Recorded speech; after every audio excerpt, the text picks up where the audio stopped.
السلام عليكم ورحمة الله وبركاته. بسم الله الرحمن الرحيم. الحمد لله رب العالمين. الصلاة والسلام على رسول الله وعلى آله حسب الله وأصحابه جند الله وبعد. எல்லா புகழும் புகழ்ச்சியும் மிக வல்லவன் இறைவன் ஹக்கு சுபஹானஹு வ தஆலாவுக்கே உரித்தாவ். அல்ஹம்துலில்லாஹ்.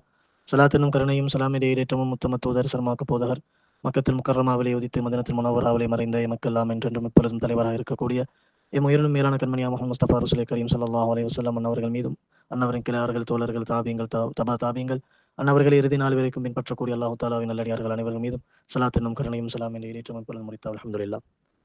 நாம் எல்லாம் ஒரு சிறப்பான மாதத்திலே ஒன்று கூடியிருக்கிறோம். எல்லாம் வல்ல அல்லாஹ்வுக்கு சுப்ஹானஹு வ தஆலா இந்த மாதத்துடைய பொருட்டை கொண்டு எம்மத்துணை பேருடைய ஹலாலான ஹாஜத்துகள் நாட்டு தீட்டங்களை நிறைவேற்றி தருவானாக, நோய் இல்லாத வாழ்வை தருவானாக, நிம்மதியான சந்தோஷமான வாழ்வை தந்தார் புரிவானாக. ஆமீன்.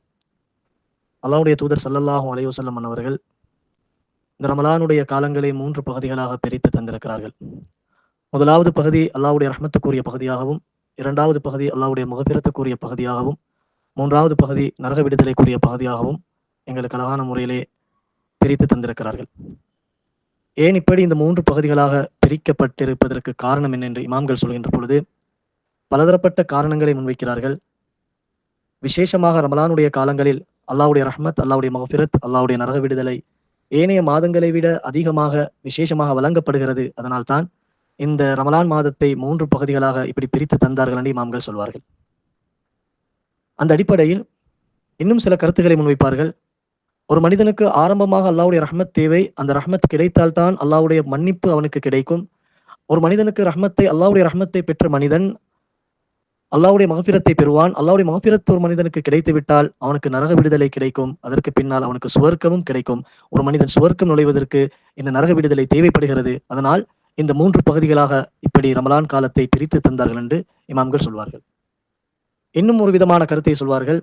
ஒரு மனிதன் இந்த உலகத்தில் எவ்வளவு காலம் வாழ்ந்தாலும், அவனுடைய வாழ்க்கையில் அதிகமான நல்ல அமல்கள் செய்திருந்தாலும், அவன் சுவர்க்கம் நுழைவதாக இருந்தால் அவனுடைய அமல்களை கொண்டு அவனால் சுவர்க்கம் நுழைய முடியாது. மாறாக அல்லாஹ்வுடைய ரஹ்மத் இல்லாமல் அல்லாஹ்வுடைய ரஹ்மத்தை கொண்டுதான் ஒரு மனிதனுக்கு சுவர்க்கம் நுழைய முடியும் என்பதை இஸ்லாம் தெளிவான முறையிலே சொல்லித் தருகிறது. நாங்கள் செய்கின்ற அமல்களை வைத்து அல்லாஹ் சுவர்க்கத்துக்கு நுழைய செய்வான். எந்த ஒரு அமலை அல்லாஹ் பொருந்தி கொண்டானோ அந்த அமலை அல்லாஹ் அவனுக்கு சபபாக காரணமாக வைத்து அல்லாஹ் சுவர்க்கத்தை கொடுப்பான். அல்லாஹ்வுடைய ரஹ்மத்தை கொண்டுதான் அனைவரும் சுவர்க்கம் நுழைய முடியும். அல்லாஹ்வுடைய ரஹ்மத் இல்லாமல் எவராலும் சுவர்க்கம் நுழைய முடியாது என்பதற்காக வேண்டி இந்த 3 பகுதிகளும், ஒரு மனிதன் சுவர்க்கம் நுழைய வேண்டும் என்று சொன்னால் அவனுக்கு ரஹ்மத் தேவைப்படுகிறது, அல்லாஹ்வுடைய மன்னிப்பு தேவைப்படுகிறது, அதே போன்று நரக விடுதலை தேவைப்படுகிறது. நாளை கியாமத் நாளையில் சுவர்க்கவாசிகள் நரகவாசிகள் என்று அனைத்து சமூகங்களும் 2 தரப்பாகத்தான் பிரிக்கப்படுவார்கள். ஒரு பக்கத்தில் சுவர்க்கவாசிகள் இருப்பார்கள், மறுபக்கத்தில் நரகவாசிகள் இருப்பார்கள். ஆக அந்த இரண்டில் ஏதாவது ஒன்றுதான் ஒரு மனிதனுக்கு கிடைக்கும். அந்த நரக விடுதலை கிடைத்தால் தான் சுவர்க்கம் நுழைய முடியும் என்பதற்காக வேண்டி விசேஷமாக ரமலானுடைய காலம் இப்படி 3 பகுதிகளாக பிரித்து தரப்பட்டிருக்கிறது என்பதை இமாம்கள் எங்களுக்கு தெளிவான முறையில் சொல்லித் தருவார்கள். அந்த அடிப்படையில் பார்க்கின்ற பொழுது நாம் இருந்து கொண்டிருக்கக்கூடிய காலம் அல்லாஹ்வுடைய ரஹ்மத்துக்குரிய ஒரு மகாபெரும் ஒரு உன்னதமான முக்கியமான ஒரு காலமாக இருந்து கொண்டிருக்கிறது. அருமையானவர்களே, ஒரு மனிதனுடைய வாழ்க்கையில் அவனுடைய பிறப்பிலிருந்து அவனுடைய இறப்பு வரைக்கும் அவனுடைய வாழ்க்கையில் என்னென்ன விடயங்கள் எல்லாம் சம்பந்தப்படுகிறதோ அத்துணையிலும் அல்லாஹ்வுடைய ரஹ்மத் அவனுக்கு தேவைப்படுகிறது. அவன் வசிக்கக்கூடிய வீடு வாசலாக இருக்கலாம், தொழில்துறவுகளாக இருக்கலாம், அவன் வாழக்கூடிய வாழ்க்கையாக இருக்கலாம், அவனுடைய ஒவ்வொரு உறுப்புகளும் அழகான முறையில் செயல்படக்கூடியதாக இருக்கலாம். இப்படி அவனுடைய வாழ்க்கையில் எதை எடுத்துக்கொண்டாலும் அல்லாஹ்வுடைய ரஹ்மத் இல்லாமல் ஒரு மனிதனால் அசையவும் முடியாது என்பதை இஸ்லாம் எங்களுக்கு தெளிவான முறையில் சொல்லி தந்து கொண்டிருக்கிறது. அந்த அடிப்படையில் ரமலானுடைய காலம் முதல் பகுதி அல்லாஹ்வுடைய ரஹ்மத் ஏராளமாக அதிகமாக மனித சமுதாயத்துக்கு அல்லாஹ் வாரி வழங்கி கொண்டிருக்கிறான். காரணம், அந்த ரஹ்மத் அவனுடைய வாழ்க்கையில் தேவை என்பதற்காக வேண்டி அல்லாஹ் அதிகப்படுத்தி கொடுத்து கொண்டிருக்கிறான். அதனால் தான் ஸல்லல்லாஹு அலைஹி வஸல்லம் அவர்கள் இந்த 3 பகுதிகளாக பிரித்து தந்து அந்த 3 பகுதிகளிலும் அல்லாஹ்வுடைய ரஹ்மத், அல்லாஹ்வுடைய மஃபிரத், அல்லாஹ்வுடைய நரக விடுதலையை கேட்டு பெற்றுக்கொள்ளுமாறு எங்களுக்கு சொல்லி கட்டளை இட்டு அவர்களும் செய்து காண்பித்து சஹாபாக்களுக்கும் செய்யுமாறு சொல்லி எங்களுக்கும் ஒரு முன்மாதிரியாக சொல்லி தந்திருக்கிறார்கள். அந்த அடிப்படையில் நாங்கள் பார்க்கின்ற பொழுது அல்லாஹ்வுடைய ரஹ்மத் என்று சொன்னால் சொல்லி முடிக்க முடியாது, ஏராளமாக இருக்கிறது, விசாலமானது. அல்லாஹ்வுடைய ரஹ்மத் விசாலமானது. அல்லாஹ்வுடைய ரஹ்மத்துக்கு உதாரணமாக காட்டுவதற்கும் இந்த உலகத்தில் எந்த ஒரு இதையும் எடுத்துக்கொள்ள முடியாது. பெருமானார் ஸல்லல்லாஹு அலைஹி வஸல்லம் அவர்கள் அல்லாஹ்வுடைய அன்பை, பாசத்தை உதாரணம் காட்டுவதற்காக வேண்டி இந்த உலகத்தில் ஒரு மனிதன் மீது பாசம் வைக்கக்கூடியவர்கள் ஆக உயர்ந்த அந்தஸ்தை பெற்றவர்கள் தான் அந்த மனிதனுடைய தாய்.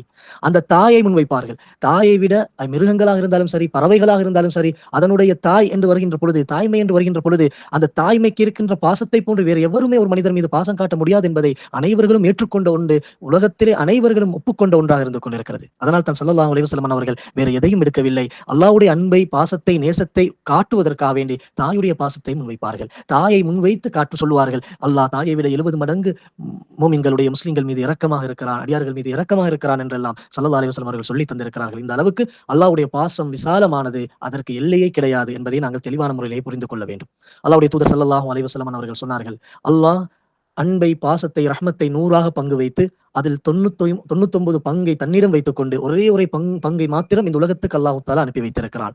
அந்த ஒரு பங்கின் மூலமாகத்தான் அனைவர்களும் பாசம் காட்டிக் கொண்டிருக்கிறார்கள். தாய் பிள்ளைக்கு பாசம் காட்டுவதாக இருந்தாலும், பிள்ளை தாய்க்கு பாசம் காட்டுவதாக இருந்தாலும், சகோதரன் சகோதரனுக்கு பாசம் காட்டுவதாக இருந்தாலும், இந்த உலகத்தில் யாருக்கெல்லாம் பாசம் காட்டுகிறார்களோ, அந்த ஒரு பங்கின் மூலமாக நடக்கின்றது என்று சொல்லிவிட்டு ஸல்லல்லாஹு அலைஹி வஸல்லம் அவர்கள் சொல்கிறார்கள். எந்த அளவுக்கு என்று சொன்னால், குதிரை தன்னுடைய பிள்ளையை விட்டும், குட்டியை விட்டும் காலை உயர்த்திக் கொள்கிறது, கால் குளம்பை உயர்த்திக் கொள்கிறது, தவறி கூட மிதித்து விடக்கூடாது என்று அந்த பிள்ளை மீது வைத்த அன்பின் காரணமாக காலை உயர்த்திக் கொண்டு நிற்கிறது. இந்த பாசமும் அந்த ஒரு பாசத்தின் மூலமாகத்தான் ஏற்பட்டிருக்கிறது என்பதாக ஸல்லல்லாஹு அலைஹி வஸல்லம் அவர்கள் சொல்லித் தருகிறார்கள். 99 பங்கு அல்லாஹ்விடம் இருக்கிறது. ஒரு பங்கின் மூலமாக உலகமே பாசம் காட்டிக் கொண்டிருக்கிறார்கள். அல்லாஹ்வுடைய ரஹ்மத் இறக்கப்பட்டிருக்கிறது அந்த ஒரு பங்கை தான் என்பதை தெளிவான முறையில் ஹதீஸ்கள் எங்களுக்கு சொல்லிக் கொண்டிருக்கிறது. அருமையானவர்களே, இந்த அளவுக்கு அல்லாஹ்வுடைய ரஹ்மத் என்பது விசாலமானது. அதை சொல்லி முடிக்க முடியாது. நாளை கியாமத் நாளையில் கூட அல்லாஹ் எந்த அளவுக்கு ரஹ்மத் செய்கிறான் என்று சொன்னால், ஒரு மனிதனை பார்த்து அல்லாஹ் நரகத்துக்கு போகுமாறு சொல்வான். அந்த மனிதன் சொன்ன உடனே திரும்பி பார்க்காமல் விறுவிறுண்டு வேகமாக செல்வார். அந்த மனிதனை அழைத்து அல்லாஹ் கேட்பான், நான் உன்னை சுவர்க்கத்துக்கு நுழையுமாறு சொல்லவில்லையே, நரகத்துக்கு அல்லவா நுழையுமாறு சொன்னேன், நீ ஏன் திரும்பி பார்க்காமல் விறுவிறுண்டு வேகமாக ஓடுகிறாய் என்று கேட்டபோது